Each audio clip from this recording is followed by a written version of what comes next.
Graça e paz, queridos e queridas, amém? Vamos estudar a Bíblia, queridos. Hoje, com muita alegria, nós vamos começar o livro de Neemias. Nós vamos começar o livro de Neemias. Nós terminamos semana passada o livro de Esdras, e agora temos 13 capítulos, se não estiver enganado, deixa eu ver, 13 capítulos de Neemias. E assim nós seguimos, dentro daquele assunto, o povo de Israel retornando do exílio da Babilônia.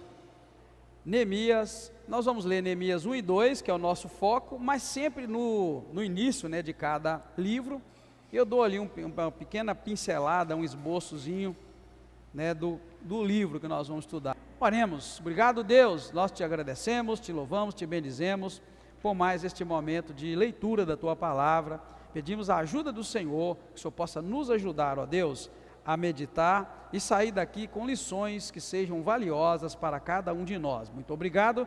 Mais uma vez, conto com a ajuda do teu Espírito Santo, em nome do Senhor Jesus Cristo. Amém. Pode sentar, queridos. Neemias 1 e Neemias 2. Eu gosto então de trazer um pequeno esboço, só mesmo para a gente ter noção do que é que nós estamos estudando. O livro de Neemias, o autor é indeterminado, tá, irmãos? Traz o nome de Neemias, Neemias está falando, mas não quer dizer que ele seja o autor do livro, assim como Esdras também, não quer dizer que Esdras é o autor do livro, a mesma coisa acontece aqui, tá bom? Porém, muitos consideram o livro como como sendo parte dele, uma autobiografia. Então, se for autobiografia, sim, Neemias escreveu parte do livro, tá bom, queridos? Mas não existe aí um relato que vá dizer claramente que Neemias é o autor do livro, tá bom? Então, vale a gente guardar. O período também que ele foi escrito é um período um pouco complicado, tá? Mas sabe que se Neemias for o autor, ele foi escrito mais ou menos nesse período de 431 a 430 a.C., tá? Se ele for o autor, mas como não se tem certeza, não dá para saber. Uma coisa é certa, está tratando do exílio, do retorno do povo de Judá, do exílio na Babilônia, tá? Nós já vimos Zorobabel, Esdras, tratando de trazer o povo de volta do exílio, e agora nós estamos vendo Neemias fazendo a mesma tarefa, e isso num período de mais ou menos 100 anos, tá, irmãos? Nós que estamos estudando a Bíblia aqui, os irmãos sabem disso. Esse texto pequenininho, esse livro pequenininho de Esdras, narra lá quase 100 anos de história. Por isso eles tentaram, não deu certo, depois tentaram outra vez, e agora nós estamos vendo Neemias na terceira tentativa de reconstruir Jerusalém. E ele encontra o povo numa situação humilhante e vergonhosa, porque não havia concluído a obra. O tema principal do livro é tranquilo, todos nós que já lemos o livro sabemos disso. Vai tratar da reconstrução dos muros de Jerusalém, vai tratar da repetição de certas leis de Deus, tá? Leis divinas, e a restauração de antigas ordenanças que Deus havia deixado para o povo de Israel. Veja que passados 100 anos muita coisa muda, irmãos? Eu costumo comparar isso com a nossa idade, Com a nossa idade. Quem tem aqui tem 100 anos, Esse é o período que a história está cobrindo em apenas 2 livros da Bíblia Sagrada. Israel passou mais de 400 anos escravo no Egito, mas a gente quando lê o livro pensa que aquilo ali foi da noite para o dia, Foi 1 ano, 2 anos, 3 anos, então a gente quando começa a estudar a Bíblia com mais cuidado e mais detalhe, a gente começa a entender. Na verdade, irmãos, o livro de Neemias, ele traz dentro do seu conteúdo histórico, ele traz muito significado para nós, em termos gerais. O próprio fato, acabou lá, viu, Raquel, ajuda sua mãe, acabou lá, deve ter encostado algum fio, alguma coisa. Então o próprio livro de Neemias, irmãos, quando vai tratar da reconstrução do muro de Jerusalém, ele deixa para nós, exemplos e significados importantíssimos para as nossas vidas. O próprio modo como Neemias, irmãos, tratou de construir ou de se dispor a construir, é aplicável para nós hoje na vida de crente. Às vezes a gente lê um texto no Velho Testamento e fala assim, isso lá é só história, mas se você for estudar mais detalhado, você vai ver, olha como Neemias, irmãos, entrou nesse negócio de ir restaurar o muro de Jerusalém, restaurar Jerusalém. Talvez você não percebeu, você só leu ali comigo e tal, sem aquela atenção focada, mas a forma como ele entra nesta obra, você vê que aplica para mim e para você hoje. Muitos de nós, às vezes, irmãos, não faz absolutamente nada na obra de Deus, é porque não entende como é que a gente entra na obra, como é que a gente vai entrar na obra, né? Eu já vi gente que trabalhava nessa igreja, saiu daqui, foi para outra igreja, dizendo que lá ele teve oportunidade. Eu falei, rapaz, mas ali você fazia de tudo, você não teve oportunidade? Tinha oportunidade, mas não vê. Por que não vê? É porque a gente não compreende muito bem como Deus age e usa as pessoas no Velho Testamento. Nem todas as pessoas, na Bíblia aliás, Velho e Novo que eu quero dizer, nem todas as pessoas que Deus usou, tanto no Velho quanto no Novo, irmãos, eles foram divinamente chamados por Deus. Essas pessoas meio que se ofereceram, né? Você vê, Deus pergunta para Isaías, né? Quem enviaremos? Quem há de ir por nós? Está vendo que a pergunta é muito aberta. Deus não virou para ele, olha Isaías, eu quero te enviar. Não, a quem enviaremos? Quem há de ir por nós? Ele falou, eis-me aqui, eu vou. Então, você vê que às vezes a gente pensa assim, o chamado de Isaías, eu já vi até título assim, o chamado de Isaías, parece que Deus chegou para ele, Isaías, eu vou te levar. Não, ele falou, olha, quem é que eu vou enviar? Quem há de ir por nós? Então assim, o tempo todo Deus está assim, na expectativa que a gente também meio que se ofereça, eis-me aqui, eu vou Senhor, me leva. Então assim, a forma como Neemias entra nesta obra, serve para mim e para você, é aplicável a nós no reino de Deus. Depois, como ele tinha cuidado de tudo que ele ia fazer, ele levava e entregava para Deus, ele falava com Deus, ele apresentava. É coisa que você tem que aprender, não importa, irmão, onde você vai viajar de férias, entrega aquilo para Deus. Deus, eu vou fazer um passeio, uma viagem de férias, né? Senhor, eu vou comprar, eu vou vender, né? Enfim, tudo ele apresenta diante de Deus e Deus começa a agir, possibilitando ele fazer. E quando também começa a surgir as barreiras e os contras, é aplicável também. Quantos crentes você conhece que estavam na igreja e quando começa a aparecer os contras e as barreiras, a pessoa desanima? Tá? Eu não entendo até hoje que as pessoas imaginam que elas vão para a igreja e vai encontrar só gente apoiando, não é assim? Gente que pensa assim, eu vou para a igreja, agora minha vida vai virar um paraíso. Que nada, querido, você vai ter gente contra você. O próprio Senhor Jesus explicou para os seus discípulos, né, que as pessoas da própria casa é que seriam contra a gente. Então assim, eu não sei onde eles arranjaram isso. Então aqui nós vamos encontrar que Neemias começa já a encontrar um tal de Sambalate e Tobias, para ser contra, impedir a construção, a reconstrução de Jerusalém. Então esses contras também é aplicável para nós no reino de Deus. Meu filho, teu pai, tua mãe, teu esposo, tua esposa, teus parentes, pode ser contra você, servir a Deus. Eles podem se levantar contra.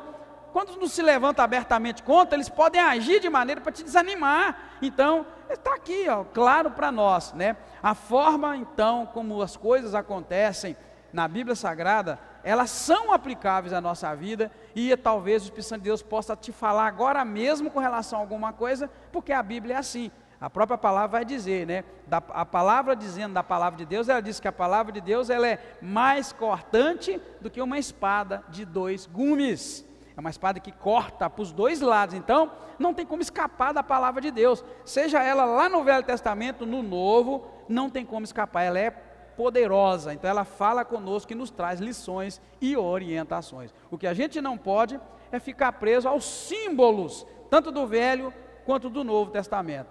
Essa semana passada fui indagado por alguém, me perguntando, pastor, me esclarece, porque eu estou com um problema com relação à Nova Jerusalém, porque tem gente que diz que a Nova Jerusalém vai descer e vai ficar na terra, e tem gente que já diz que não, que ela não vai descer, enfim, a gente é que vai para lá, e aí?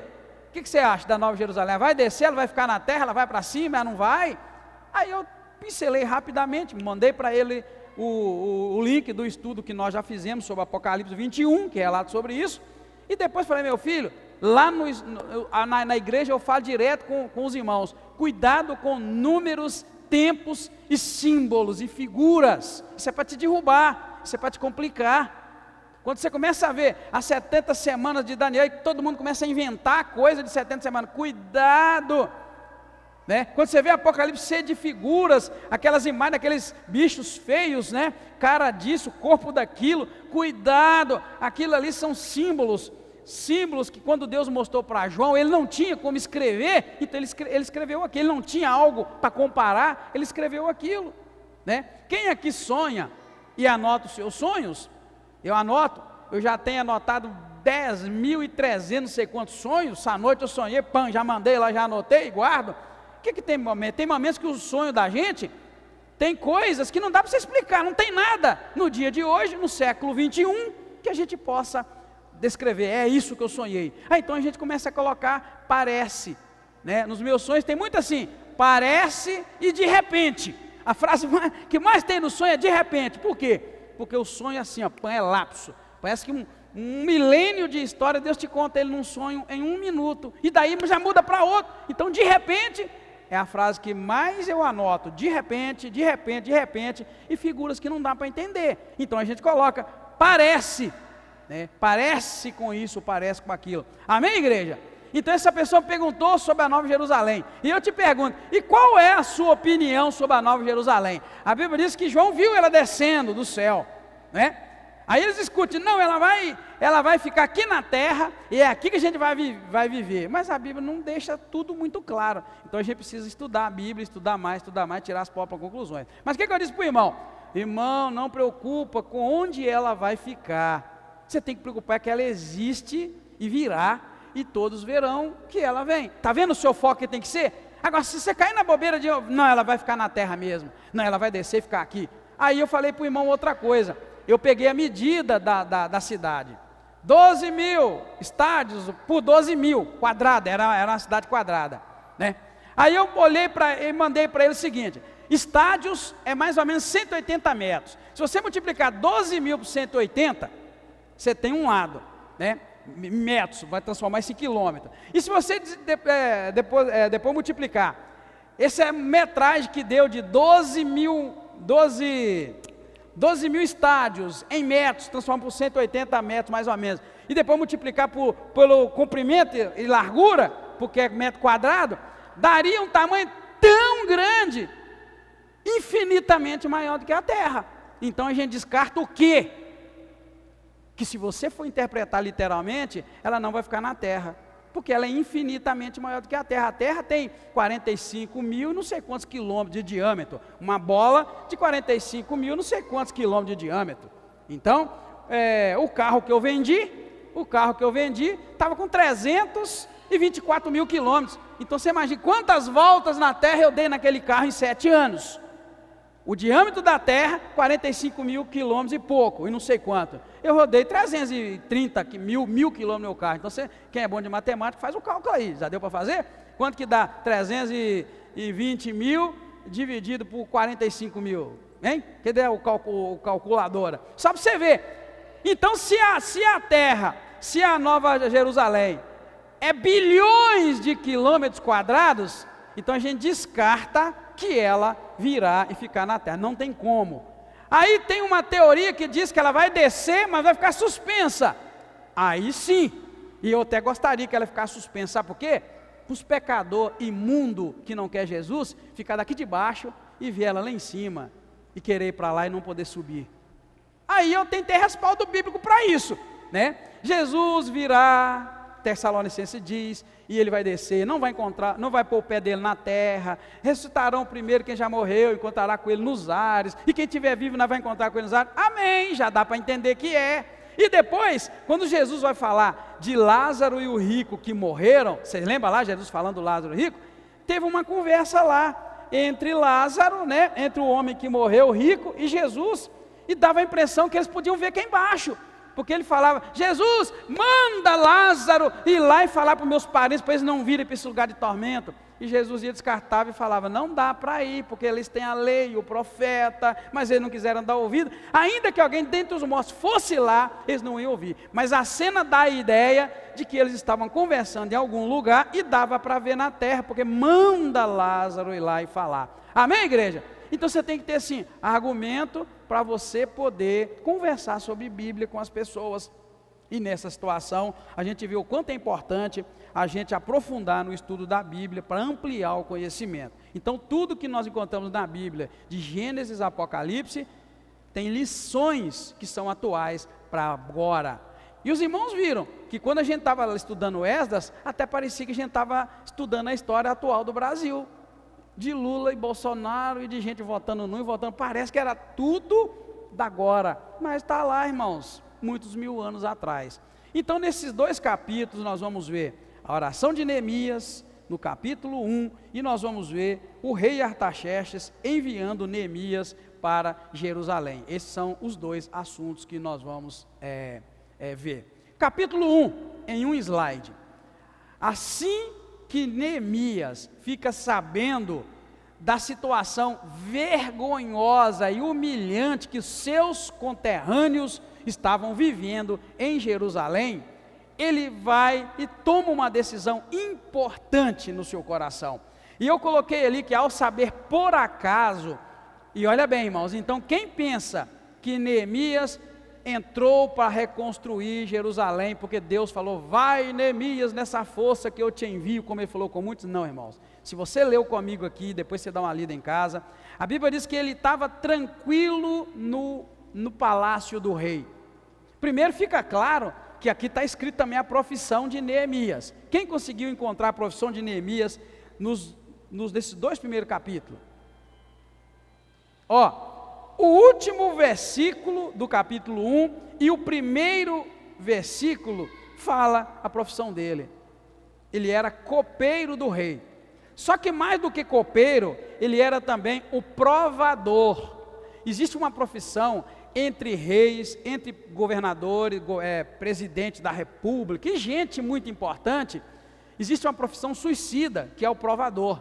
Sabe o que o provador faz? O presidente vai chegar e vai comer no restaurante, tem um provador, ele ganha para isso, para comer a comida que o presidente vai comer, porque se tiver veneno, ele morre e o presidente vaza fora com vida. Existe isso, tá? Sabia?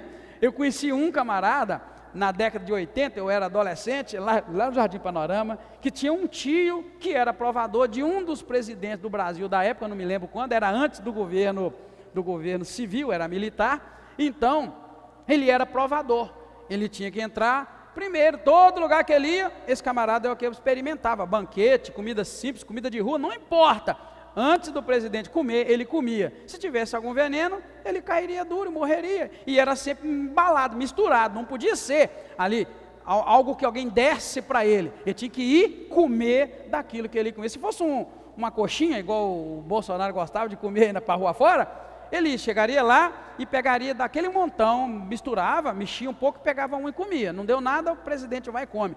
Esse camarada era isso. Primeiro, para a gente não confundir, às vezes você pensa que ele era um grande profeta, um grande sacerdote, um levita, alguém muito importante, ele era.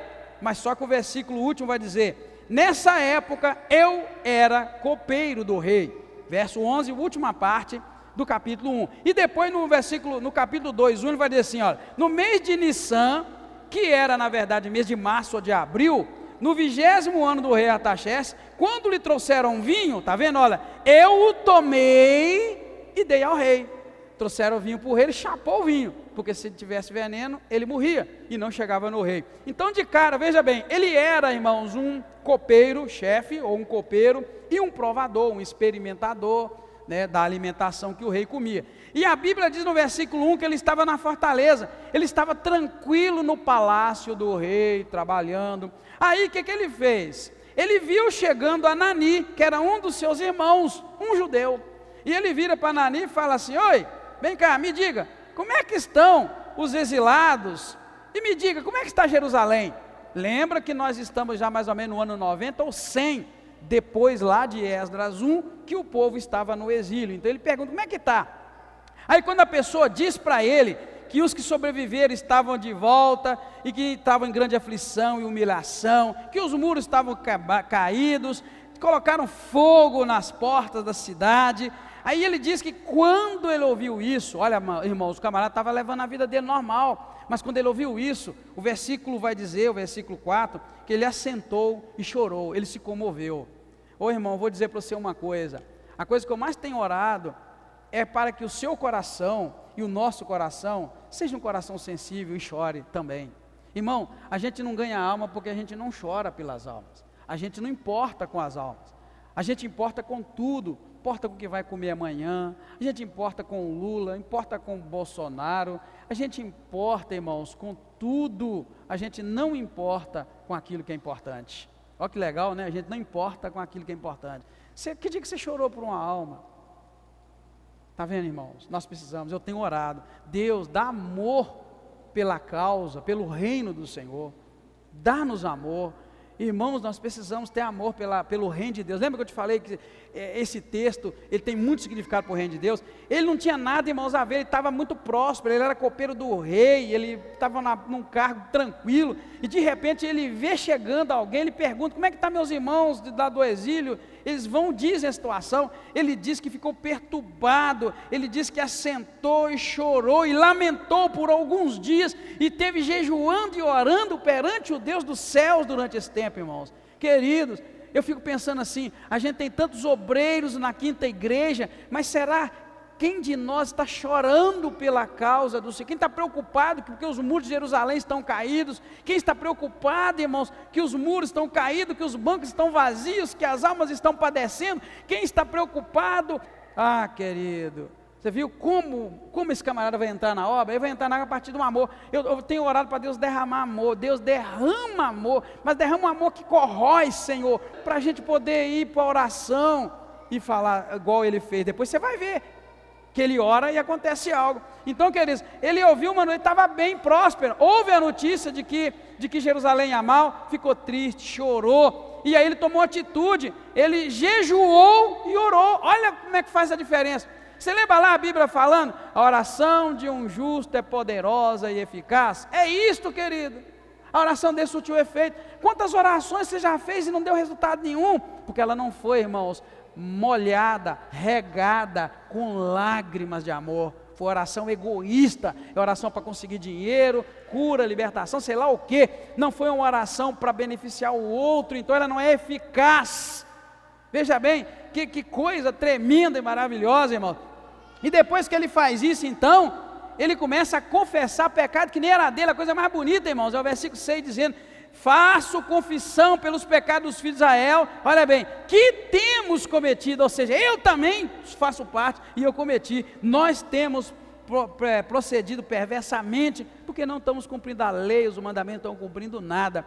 Então, irmãos, é assim que Neemias, então, profundamente tocado, ele levanta um clamor a Deus, e nesse tempo ele era meramente um copeiro, ele era um empregado. Então você, irmão, irmã, você pode ser um simples empregado, mas você pode fazer a diferença no reino de Deus, se você decidir, eu quero fazer diferença. Então essa primeira parte narra isso para nós, tá, irmãos? Isso foi mais ou menos, ele fala o mês, que é o mês de Quisleu, que corresponde mais ou menos ao mês de novembro e de dezembro. Já o capítulo seguinte vai falar para nós do mês de Nissan, que na verdade já é março e abril, é o primeiro mês do calendário comparado com o nosso calendário, tá? Que é gregoriano. O que acontece? Ao não esconder a sua tristeza, quando ele recebe a notícia que Jerusalém estava sofrendo vergonha e humilhação, ele ficou triste. Mas uma coisa ele fez, ele não escondeu que estava triste, ele mostrou para todo mundo e foi trabalhar. Quando chegaram com o vinho, ele pegou o vinho, né, o vinho do rei, bebeu, experimentou, e aí serviu o rei. Na hora que ele serviu o rei olhou e falou para ele: ô Neemias, o que está acontecendo? Sua cara está tão abatida, você está triste, você não está doente, está triste assim?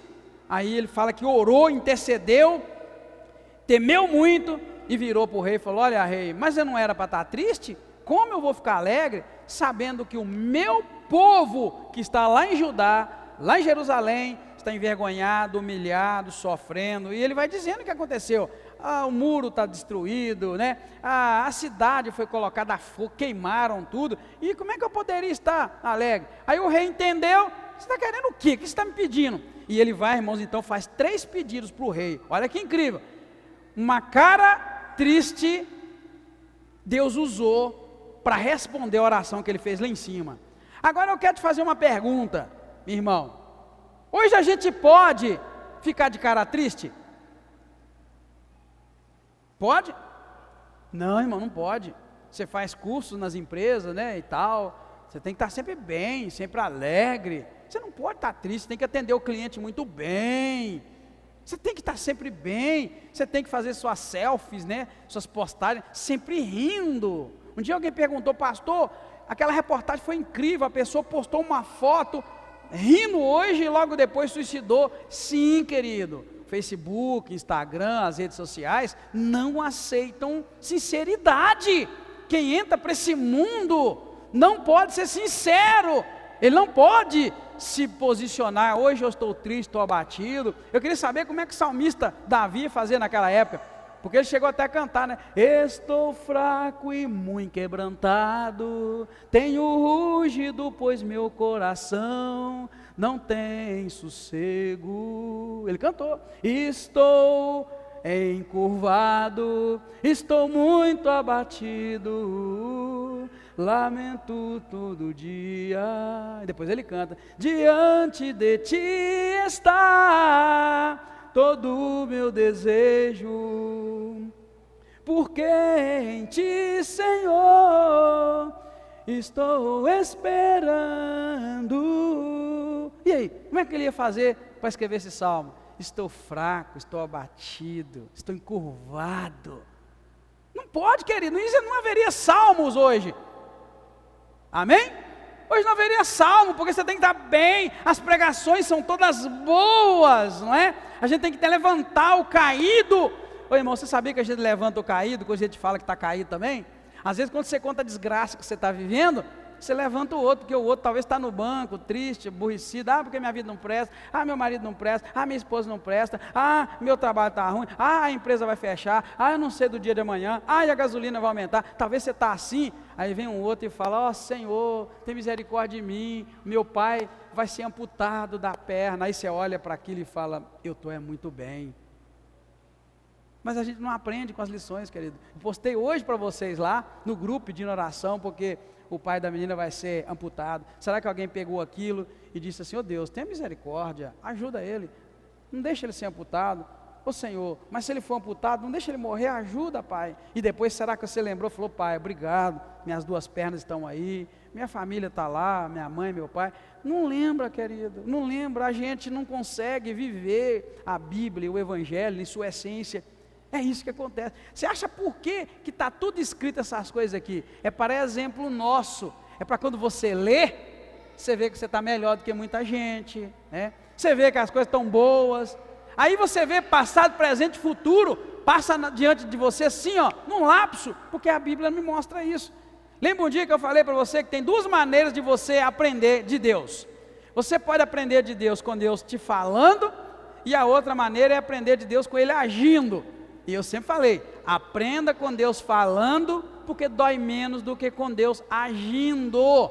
Então é melhor a gente aprender com Deus falando. A Bíblia é o tempo todo Deus falando. Aprenda com Ele falando, para que Ele não venha agir. Então o que acontece? Então ele vai, mostra a cara emburrada, o rei dá para ele a oportunidade, porque ele vai e pede ao rei: rei, então já que eu achei graça aos teus olhos, me envia para Jerusalém, para que eu possa então reedificar a cidade do sepulcro dos meus pais. Verso 5, o rei concede a ele o que ele pede, mas aí ele vai com audácia e faz mais um pedido: já que o rei tem agradado de mim, verso 7, então me dá carta também para os governantes, para que eu possa passar pelo território do Eufrates, assim, seguir tranquilo a minha viagem. Como o rei agrada dele, ele vai e pede, faz mais um pedido: então me dá carta para Asaf, guarda da floresta do rei. Lembra que esse Asaf não é o Asaf lá, tá, irmão, da época do templo louvorista. Me dá a carta então para o guarda da floresta, para que o guarda me dê material, para que eu possa reconstruir o muro e reconstruir a cidade. Irmãos, ele faz 3 pedidos, o rei concede todos eles: carta de passagem, carta para materiais, e pede a ele a permissão para ir, e o rei dá tudo isso. Então o que ele faz?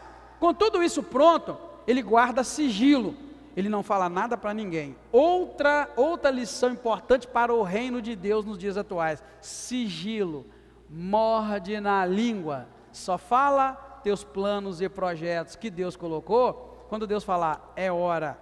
Está vendo, querido? Está aqui, depois você pode ler com calma lá que você vai ver, está vendo? Ele vai e guarda o silêncio, ele fica caladinho, versículo 7 para baixo, ele fica caladinho, só fala na hora que devia. E o mais incrível, quando ele abre a boca, ele já começa a ter resistência. Sambalate e Tobias, se levantam contra. Então, querido, veja bem o que você fala, veja o quanto você fala, e veja também com quem você fala. Ele não guardou tristeza, falou para o rei deu cartas, liberou ele falou com as pessoas para quem as cartas eram direcionadas, mas depois, quando ele chegou no lugar da obra e do trabalho, ele mordeu na língua e não falou nada. No momento que ele abre a boca, 2 se levantam contra. E vocês vão ver que esse Sambalate, irmãos, é um demônio na vida dele, nessa reconstrução do templo. Quem já leu a Bíblia sabe disso, é um problema. Tem gente que até costuma, quando encontra impedimento na obra, eles costumam dizer assim, que isso é espírito de Sambalate, é a pessoa que levanta para impedir. Então, irmãos, ele guarda esse sigilo, e logo depois que ele abre a boca, ele consegue, então, no versículo 17, levantar pessoas para ajudá-lo, mas já com 2 pessoas contra. Versículo 17 assim: então eu lhes disse, bem vedes vós a aflição em que estamos, Jerusalém está em ruínas e as suas portas foram queimadas pelo fogo. Vinde, edifiquemos o muro de Jerusalém, para que não estejamos mais sob a situação humilhante.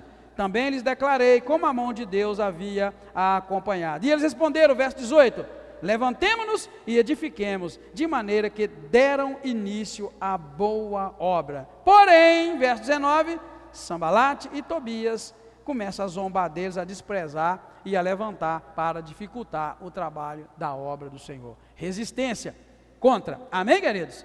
Agora, o que a gente precisa fazer? Nós não podemos parar diante da resistência, a gente tem que seguir dentro do plano de Deus, dentro do projeto de Deus, dentro daquilo que Deus tem, para a sua igreja. O que eu digo? Se qualquer um de nós desistir da obra, a obra de Deus vai continuar, irmãos. Amém? Então eu sugiro que você não desista, vá em frente, manda ver, porque a resistência vai existir sempre, e ela é muito bem-vinda. Por quê? Porque toda vez que há resistência, a igreja cresce e o nome do Senhor é glorificado. Amém? Outro dia eu estava conversando com a pessoa me lembrou, eu nem lembrava, mas ele me lembrava, não, pastor, eu lembro de um determinado tempo que as pessoas levantaram contra o Senhor. Misericórdia, como essas pessoas estão hoje? A gente nem lembra, mas a resistência ela é muito bem-vinda, sabe por quê? Porque ela mostra o poder de Deus, a grandeza de Deus e com quem Deus está. A grande verdade é que a resistência ela é boa porque ela mostra com quem Deus está. Com quem Deus está, vai seguir em vitória. Com quem Deus não está, vai tombar e vai ser derrotado. Por isso que Jesus disse que as portas do inferno não prevalecerão contra a igreja dele. Amém, queridos? Contra a sua igreja. Amém? Seguindo então, o que a gente pode então, irmãos, encerrar fazendo uma aplicação, ao invés de fazer uma conclusão, uma aplicação. Veja bem, Neemias é o 3º homem a tentar reconstruir Jerusalém. Primeiro foi Zorobabel, depois foi Esdras. Já sabemos que em um período de 90, 100 anos, esses 3 foram. Veja bem, quando Neemias se abateu por causa da derrota do seu povo, Neemias ora a Deus, e Deus lhe dá a chance de ajudar seu povo com ação, e não apenas com oração. Você notou? Ele começou abatido, triste por causa da derrota, e vai orar. E quando ele ora, Deus dá a ele a oportunidade de largar a oração e partir para a ação. Tipo, larga o lugar de orar e vai lá para Jerusalém então, que eu vou dar um jeito para você, então, fazer o que você está pedindo. Olha bem, irmãos, presta atenção. Deus deu para Neemias a oportunidade de fazer aquilo que ele estava pedindo. Tem gente que pensa que vai cair do céu. Ah, eu quero uma célula lotada. Pensa que vai cair do céu, não é? Ah, eu quero uma igreja lotada. Pensa que vai cair do céu. Ah, eu quero uma igreja avivada. Pensa que vai cair do céu. Ah, eu quero ser um ganhador de almas. Pensa que vai cair do céu. Aquilo que tu pedes, aquilo que você ora, Deus só está esperando você agir em cima. Você tem que agir, Ele te dá a direção, faz isso, faz aquilo. E te dá cartas também, vai, pode ir. Então, querido, a aplicação que eu pego é essa. Ele é o terceiro na tentativa de reconstruir. Ele fica abatido e triste quando ele vê a situação que 2 não conseguiram e o povo no tempo dele não estava conseguindo. E ele então ora a Deus. E quando ele ora a Deus, Deus pega, tira ele da oração e manda ele ir. E abre caminho para ele ir. Então, olha só, ação e não apenas oração. É uma grande aplicação para nós. Fazer, agir, atitude e não apenas orar. Eu gosto como a palavra coloca para nós assim: vigiai e orai. Primeiro vigiar. Vigiar é ação. Orar, você vai para o teu aposento, guarda, né, tranca a porta e fala com Deus que tinha, e Deus move tudo que tiver que mudar e mover. Na oração, você deixa com Deus, irmão, mas na ação é você. Presta atenção, na oração você deixa com Deus, você põe na mão de Deus. É o que ele fez, ficou tão triste, tão abatido que Jerusalém estava ruim, que ele orou, põe na mão de Deus. Só que Deus fez o seguinte: vamos fazer o seguinte, vai você então. E o rei deu para ele a oportunidade e o caminho para ele fazer. Então nunca esqueça disso, irmãos. Deus espera que você saia da oração e parte para a ação. Não me entendam mal, tá? Não é para você parar de orar, não. Mas é para você não ficar só na oração, né? É aquela pessoa que ora por um casamento, mas e aí? Ela está ligada que o casamento é algo físico, material. Para casar tem que ter lá uma mulher, né? Para um homem para uma mulher. Então são coisas que não adianta você ficar só na base da oração. Ah, está orando por um trabalho, amém. Você está orando por um trabalho, mas você já entregou algum currículo, você já fez alguma ligação, você já procurou algum contato, enfim, não vai assim, não vai aparecer, né? Assim, e aí? Né? Não, eu estou orando. Eu já vi muito isso, irmãos, graças a Deus no Brasil até que eu não vi não, porque também ninguém tem esse pensamento, mas nos Estados Unidos era um negócio de prosperidade muito grande, e o que a gente encontrava de gente, porque Deus prometeu que vai me prosperar, que eu vou ficar rico, mas os camaradas tinham preguiça de sair naquela neve até para trabalhar, aí a gente tinha que ajudar eles. O que acontecia é que lá tem 8 meses de frio e 4 de calor, nos 4 de calor eles trabalhavam, né? E no resto a gente tinha que tratar deles. A igreja vivia tratando de gente, porque no inverno não tinha emprego. Vai catar gelo, né? Vai vender picolé no gelo. Mas você está entendendo, irmãos? Então, se Deus falou que vai te prosperar financeiramente, você vai ficar rico, vai na Bíblia e descobre como é que a gente fica rico na Bíblia. Sendo fiel, Malaquias 3 diz, né? Buscando ao Senhor e tal. Ele faz sim, eu creio que Deus faz algumas pessoas ficarem ricas, mas também não faz todas, amém? Então eu guardo essa aplicação da gente, então, assim como Neemias, não ficar apenas na ação, na oração, aliás, mas partir para a ação, amém? Que Deus abençoe sua vida e o seu coração. Fiquemos de pé e vamos orar. Deus, eu te agradeço, te louvo, te bendigo pelo privilégio de mais uma vez nos reunirmos, estudar a tua palavra. Ó Espírito Santo de Deus, quebra as barreiras da dificuldade, da compreensão, do entendimento da tua palavra.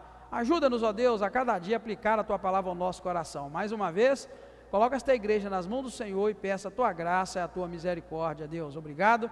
Peço, Senhor, nos leve em paz, guardados pela tua mão poderosa. Mais uma vez, nós te louvamos, te bendizemos, nós te agradecemos, em nome do Senhor Jesus Cristo. Amém.